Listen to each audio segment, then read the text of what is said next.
Hello and welcome to the summer episodes, or season 1.5 of the Sub Pop podcast, wherein we check in and let you know what we're up to and generally wave a little hello in between season 1 and 2. Wave a little hello? Wave a little hello. I think that's fair. I am Arwen Nix, and I am here with Alyssa Atkins, who is dope. Alyssa, you're dope. Thanks, Arwen. So are you. In case you haven't heard that today, I think you're dope. Alyssa, what have we been doing? What have we been doing? Well, you know what we did do? We went on a trip together. We did. We took the podcast on the road and went to LA and sat in never-ending traffic. I will not complain about Seattle traffic for a little while anyway, because that was for real. We were in traffic to get to a weekend conference, right? How would you describe it? It's so hard to call it a weekend conference. We went to this thing called Max Fun Con standing for conference, right. But it wasn't boring. It was great. Maximum Fun is a network of podcasts that has shows like Pop Rocket and Bullseye and so many more on it.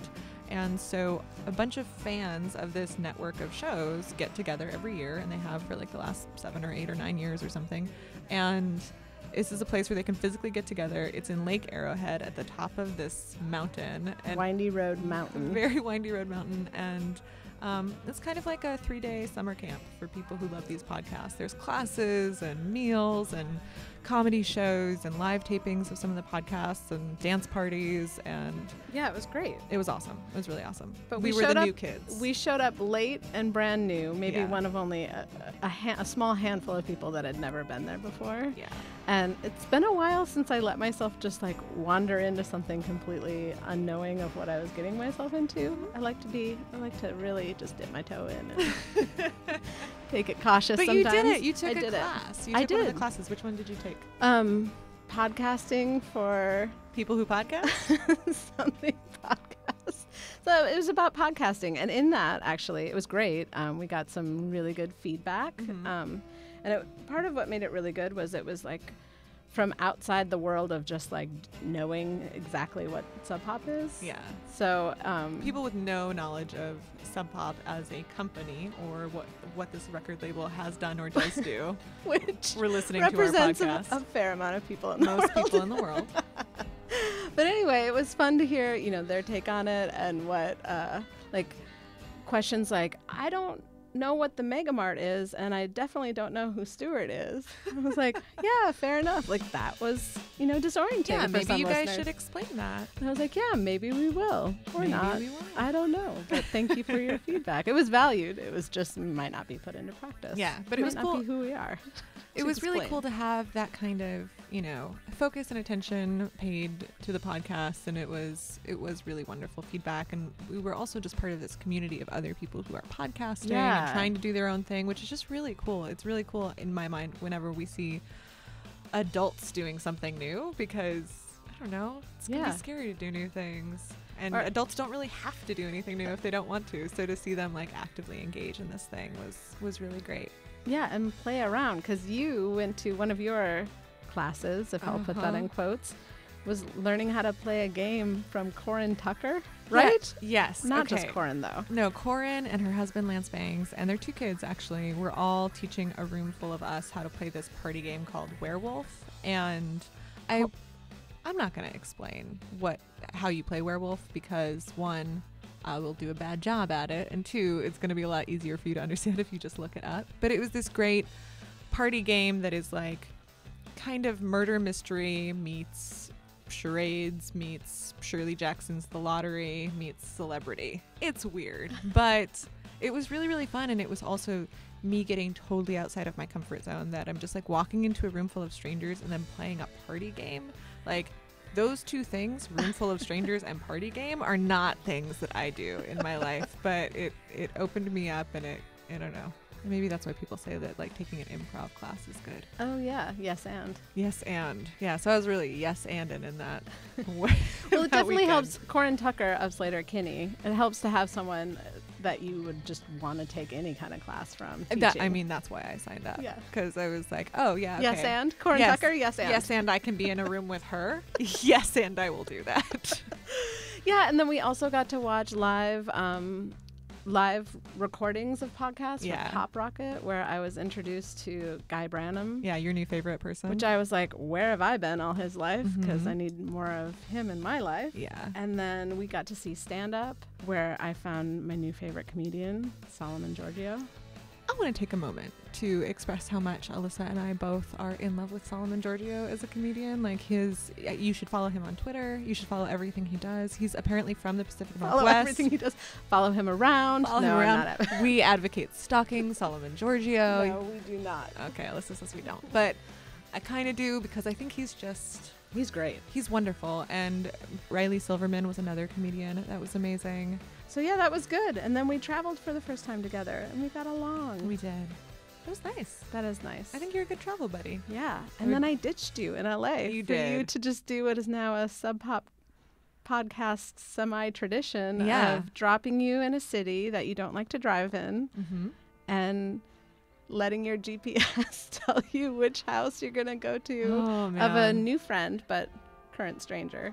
Is there That was anything else to LA. say about LA? I mean, LA is sunny, Mhm. and I'm glad we went. There will be a lot more to say when we get into season 2 about exactly what happened in LA, because most of the stuff was wonderful, but also some of it was kind of awful. But all the awful stuff was my fault. But anyway, so there's your little tease for that. We'll get into that in season 2. But Awful stuff done by Arwen in LA. oh God, it's The a book. expose. But then I came back, and we've been talking to people as they've been coming in the office. Yeah, like the go-to-beds and Level Up. And Sam Beam. Yes. Which Sam, I would like to say, it was pretty fun to ask people what they would want to ask him. He was in town with his family and just happened to have a little bit of time and made some time for us.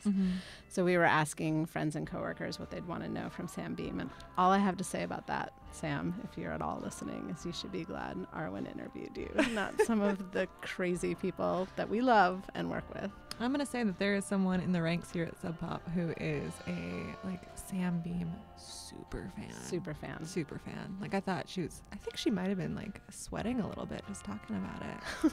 Gross. I think so. So yeah, but all of that stuff is going into season 2 of the podcast. And what making season 2 is teaching me about is like the work really of creating the Sub Pop podcast was just in like putting all of our efforts and endurance into like making it come alive.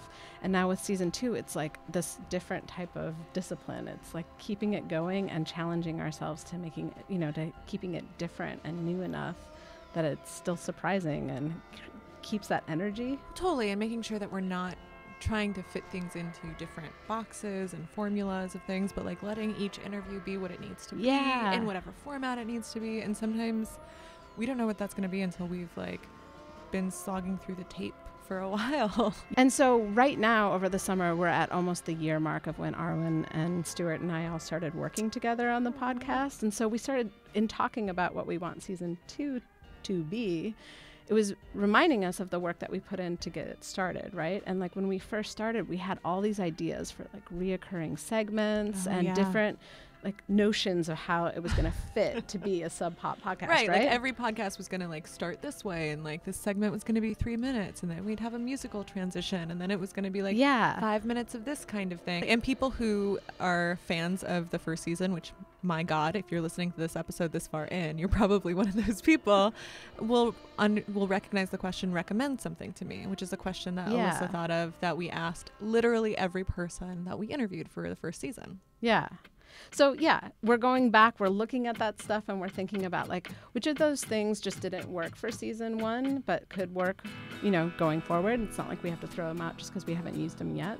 Which of those things do we realize is not actually what this project is? So like I think that was a really good learning experience for me, was you can have all of those ideas, but if this great interview doesn't fit into that, do you just throw it away, or do you let that interview be, or that experience with that person just be what it was? And like I think the Kyle Thomas episode of King Tough was a really good example of that, of just being like, let's make it sound like what it's like to hang out with him instead of, which is amazing. Oh God. Still one of my favorite episodes, episode 4. Yeah. Check it out. It's a good one. But anyway, so in going backwards and thinking about, not going backwards, and checking back in on the work we've done. Can we say in hindsighting? In hindsighting? Is that let's make hindsighting really sounds like something else, actually.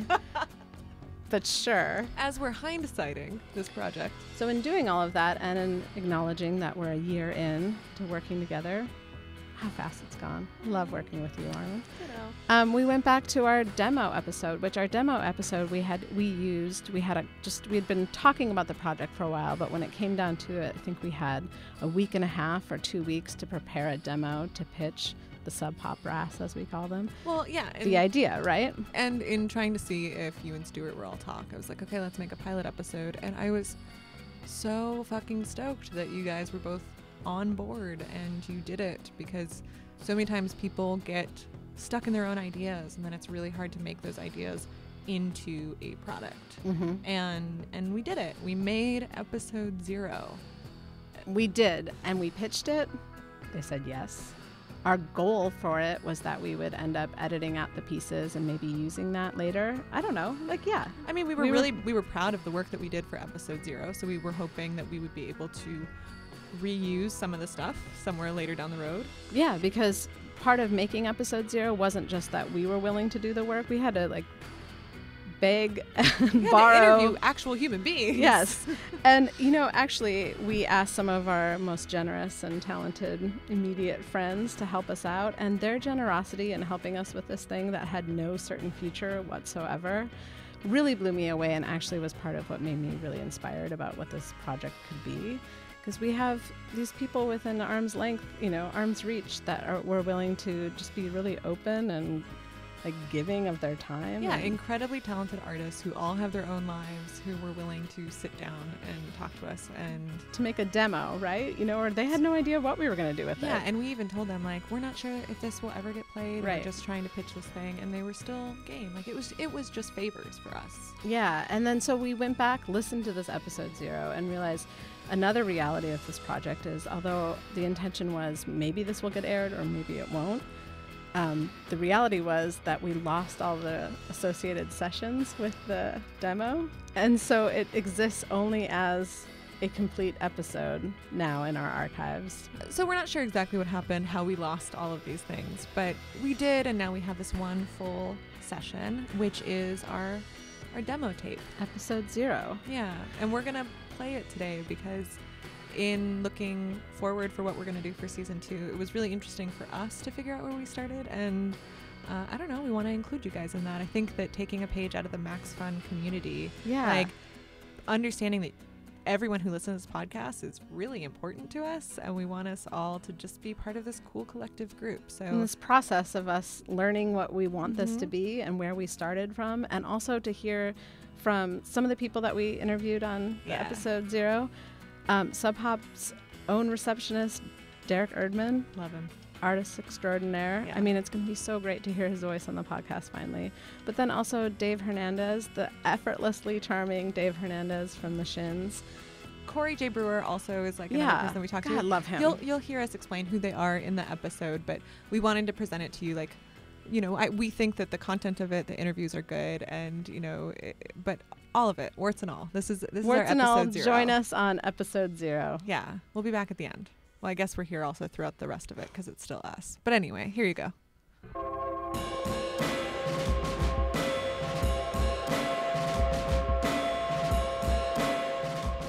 You're listening to the Sub Pop Podcast, a look inside the 20th century's least ambitious record label.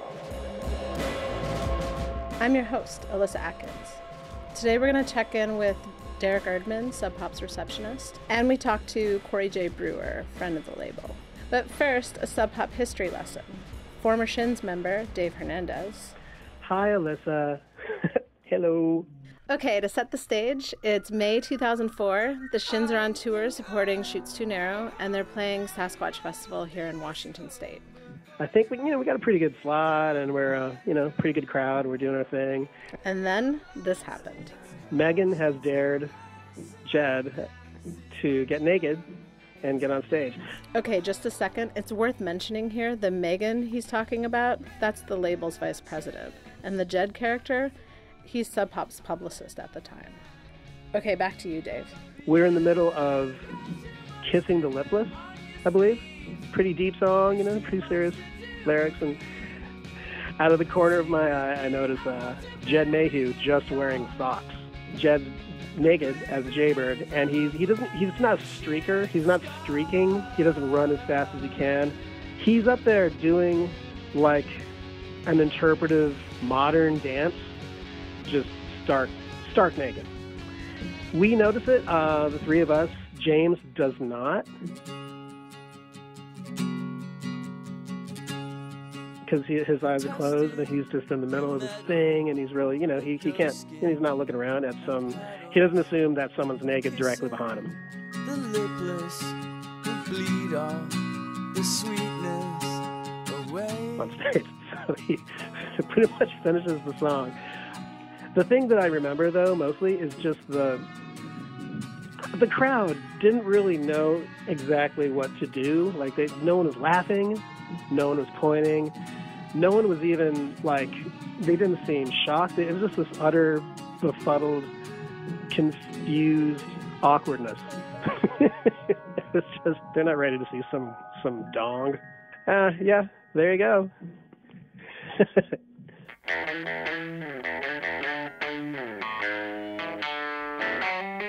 So that was Dave Hernandez, former Shins guitarist and also former Sub Pop receptionist. Our current receptionist is Derek Erdman, and to interview him, we brought in Arwen Nix. Hello, Alyssa. So Derek was nice enough a few days ago to let me sit with him at his desk and tape him while he works and explain to me a little bit about what goes into that. My name is Derek Erdman, and technically I'm the receptionist at Sub Pop Records. Technically. Are you other things also? I am. I do a little bit of office management. I use management with air quotes. And if I ever have to feel like I have to impress someone, I'll consider myself the concierge instead of the receptionist.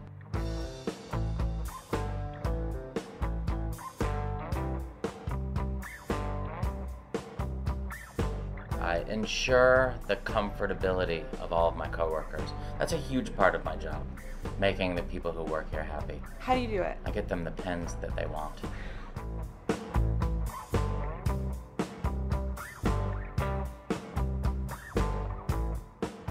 It's funny, there's an intern here that recently told me about these things called, I think they're called love languages, and they're like different ways that you show affection.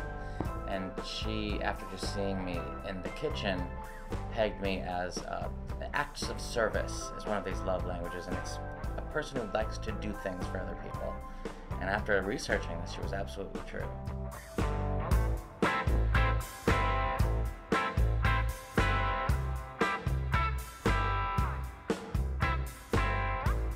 What about the emails? Do people email you like random questions? Yeah, or things? I get phone calls as well. This could be one here. Let's see.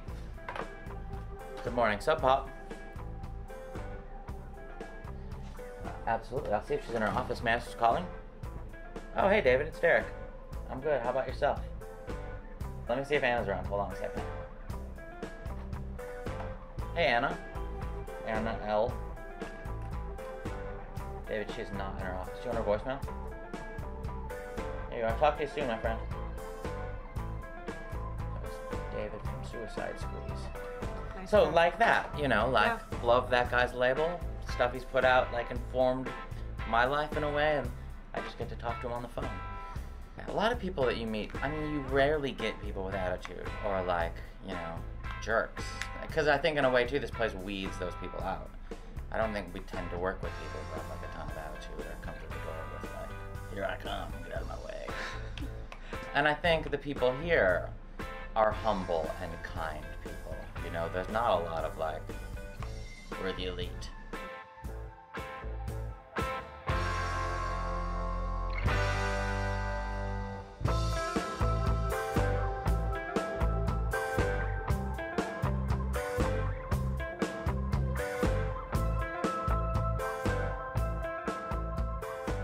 Shortly after I started working here, there was a lady that claimed that all of Nirvana's songs were written for her.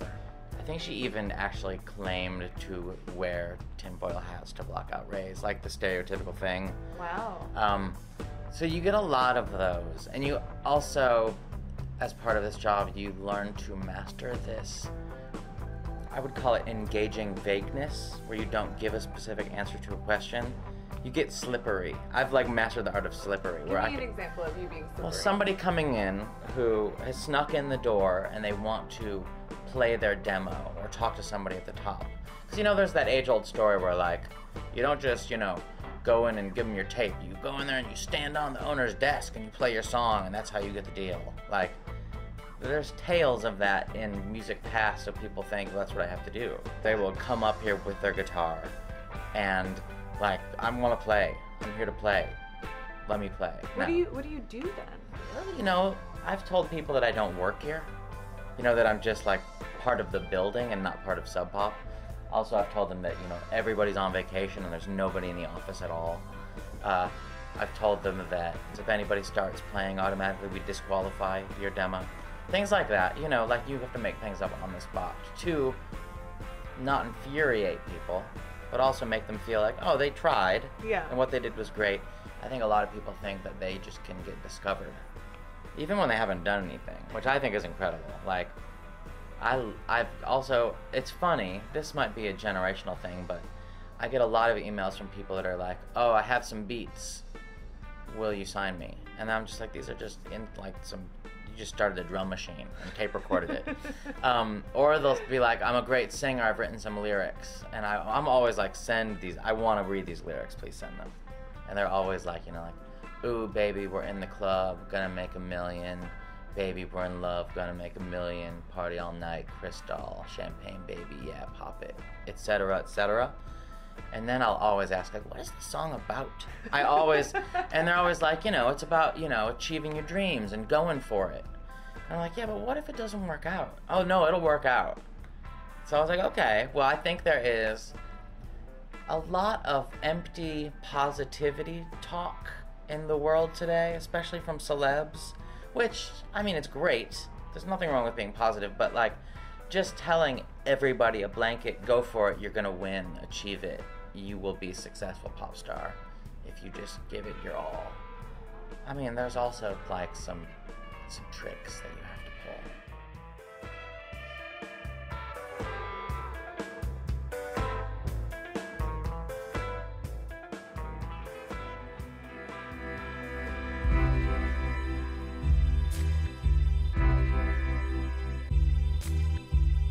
Okay, Arwen, so that was your morning talking with Derek. What do we have you do next? So then you forced me to go talk to Corey J. Brewer, which was actually a complete and total delight. He's a wonderful guy. He let me into his house up on Beacon Hill on a hot day and told me about how he first heard of Sub Pop Records.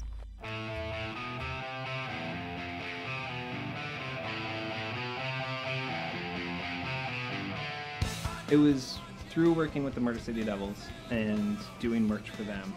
So I was working really closely with Gabe Kerbrat, who was their like roadie and road manager.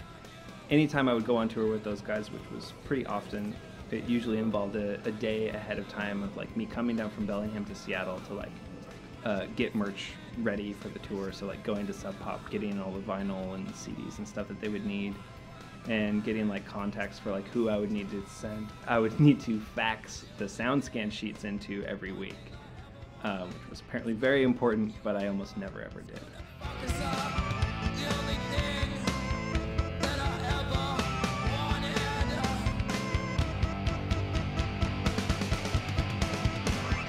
So is this where the nickname Merchbot comes from? Yes, because they had an idea that what they wanted, instead of actually having a merch guy or lady or whatever, was to just have a merch bot, and it would just be like a vending machine that people could just go up, put money into, press the button of what they wanted, and it would spit out t-shirts and CDs. They wouldn't have to deal with maybe somebody getting too drunk and not counting the money properly, or like giving stuff away to people that they thought were cute, or, you know, any number of things that come into play when you're dealing with counting lots of money in a room while intoxicated with super loud music playing.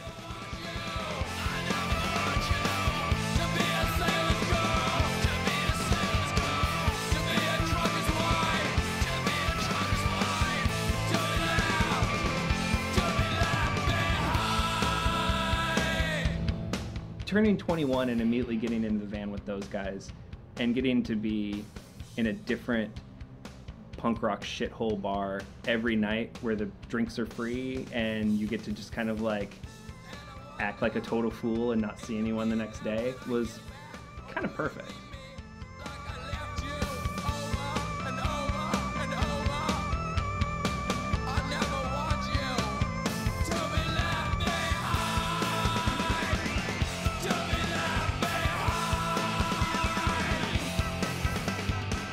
Do you think you could count how many day jobs you've had since you started playing music? Yeah, I totally could. I was a dishwasher, and then I worked in a movie theater, and then I worked in another movie theater, and then I was a day laborer, and then I worked in a video store, and then I worked in another video store, and then I got the job I have now. So what's the job you have now? I don't know how many years on this earth I got left. I'm gonna get real weird with it. Meanwhile, block the wind to roast this bone. The job I have now is I cut negative for old TV shows for Deluxe Archive Solutions. So what does that mean? So basically, any number of TV shows that were shot in the like 80s and 90s that were shot on negative, but then edited digitally, those digital edits that they made in the 90s don't look good on people's TVs anymore because everyone's TVs are big now and resolutions are so much higher. I don't know if you've watched like X-Files on Netflix lately, but it doesn't look great. I mean, I definitely lean over a light box counting out frames of negative 8 hours a day. It's really tedious and detail-oriented and kind of meticulous in a real kind of OCD way, but I genuinely really like it. The fastest way I can really say is that like I get through about 5 minutes of any given program in a day. So what are some of the shows or movies that you've worked on? When I first got hired, our bread and butter was 30-something. And then moved on to the Gilmore Girls, Buffy the Vampire Slayer. Oh, you did Buffy! Got to do Buffy, which was great. And both Gilmore Girls and Buffy were like easily the most fun shows that we've had to work on. I was actually really disappointed that we worked on the OC, but I did not enjoy working on it at all. It was a real bummer. Why? It was a fairly negative place to spend 40 hours a week, like in that world. It was kind of a bummer. Though I did get to I got to call my buddy Dave Hernandez when he showed up because he was previously in the Shins, and they played on whatever the Peach Pit of the OC was, and I got that episode, and I had no idea. So I was like sitting down at my bench and like working along, and all of a sudden I was like, holy shit, there's Dave Hernandez. And I got in touch with him, and he was wearing the exact same T-shirt the day I got in touch with him as he was wearing in the episode.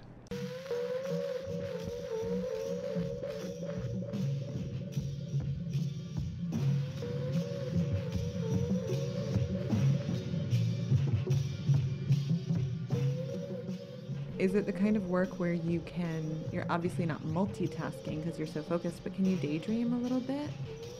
A lot of times I'll throw like rough mixes of songs that I'm working on into my iPod and have just like a little notepad and just sort of like I can be listening to that, and it's good because I'm focusing so much on the work that I'm doing that I'll notice things that I wouldn't normally notice. Well, that's a pretty beautiful transition you just gave me. So tell me about some of the music that you're working on now. I have a solo project that I do now, just under my own name. It's all kind of electronic based, but the songs are built out of like longer improvisations and kind of like drone pieces, and then I can kind of like go through and like cut them up and make them into loops, and it's sort of like and then put like beats on top of them, and then eventually I'll put vocals on that.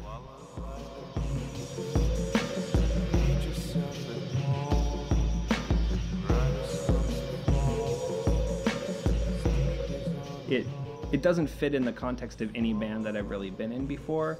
Like, most of the bands I've been in have either like skewed towards just like noise and improvisation, or kind of punk or garage rock.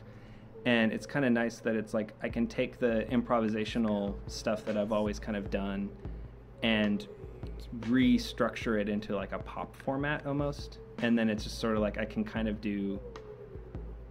write these songs, but I can like build them out of these just kind of like freeform improvs that like are really kind of natural.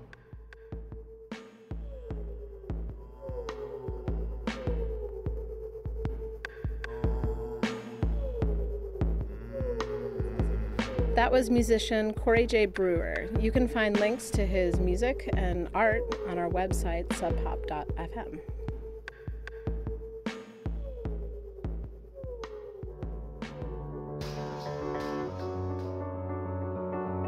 Sub Pop logo t-shirts. They slice, they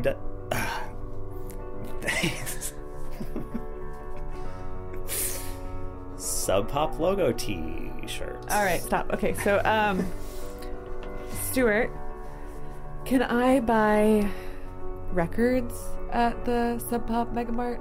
It's the main thing we sell. Do you also sell t-shirts?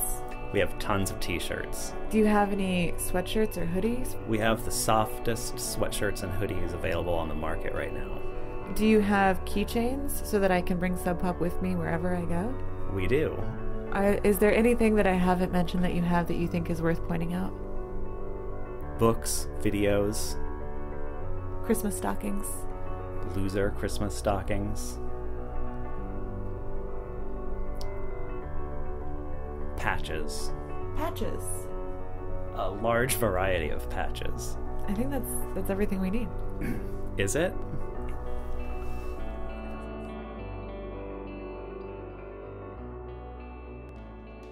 The Sub Pop podcast is made by me, Alyssa Atkins, and Stuart Fletcher, with lots of help from Arwen Nix. Okay, so we're just going to fade right out of that original episode 0 outro and get right to the point of thanking all the folks that helped us make that. I mean, thank you, Corey J. Brewer. Thank you, Dave Hernandez. Thank you, Derek Erdman. And thank you, Sub Pop Brass, right? Yeah, thank you for letting us do this project. Thank you for hearing that and being like, oh, this totally has potential. Let's go forward with this project. Yeah, thanks to the listener and to the Sub Pop staff, current and past, too, for helping contribute to this. Mm-hmm. Thanks, Alyssa, for sitting under a blanket with me. And I'm going to go back and thank the listener again for listening to my... Your nervous voicing on that? My, unsure voicing, and everyone that, whatever. Let me try that again. Sorry. You said under a blanket. Yeah, and thanks, Alyssa, again, for getting under a blanket with me to do these voices. That was real, by the way. Yeah. We had no quiet place and no real time to spare, so we really did do the recording trick of being under a blanket, which we mentioned earlier in the season. I don't think I'm the worst person to be under a blanket with. It's I'm true. just going to put It was that a out privilege there. and an honor. Thank you so much. And thank you to Sub Pop staff, current and present. Current and present? Current and present. The people Past. who are here and aware that they're here. Past and present. Thank you to the listeners for staying with us, for suffering through that voicing that I did. Let's just scoot right past that. For loving our Mega Mart ads, even though we don't explain who Stuart is. Yeah, for just being blindly led through those. Yeah. And thanks, Stuart, too. Yes. And thanks everybody. Yeah. All right. We're gonna have another summer episode before we premiere season 2. So you have that to look forward to next month. And then hopefully season 2 will start in September. Meanwhile, you can find more information about us and past episodes at subpop.fm. You can also find a playlist of all the music that was in today's episode. Which includes music from Chad Van Galen, The Shins, Shabazz Palaces, Five Style, Murder City Devils, Mudhoney. Probably more, maybe more. Definitely more. We definitely have music from Corey J. Brewer's new project in there. Oh, yeah, that's right. Yeah, so we'll have links to that at the site and other things at subpop.fm, including Alyssa. Oh, yeah, there may or may not be evidence of the story that Dave Hernandez refers to. Yeah, there might be photographic evidence. Like some nudie pics. Maybe not. We'll see. We'll see. You what should check it happens. out. But we'll always definitely- good show notes, right? Yeah, great show notes from Stuart. I'll make sure that we link to some other projects that Derek Erdman is in or has been involved Yeah, in. good. Some of the art of Corey J. Brewer, which is amazing. And you can also find our full archive of the episodes we've done so far. Yeah, worth checking out. It's also worth checking out. Follow Sub Pop Podcast on Twitter and Facebook. Yeah, that's us. Stay with us. We'll respond to you. We would. Yeah. We will. Okay. That's all we got, I think, for now. But it was a lot. We talked a lot. That's quite a bit. Yeah.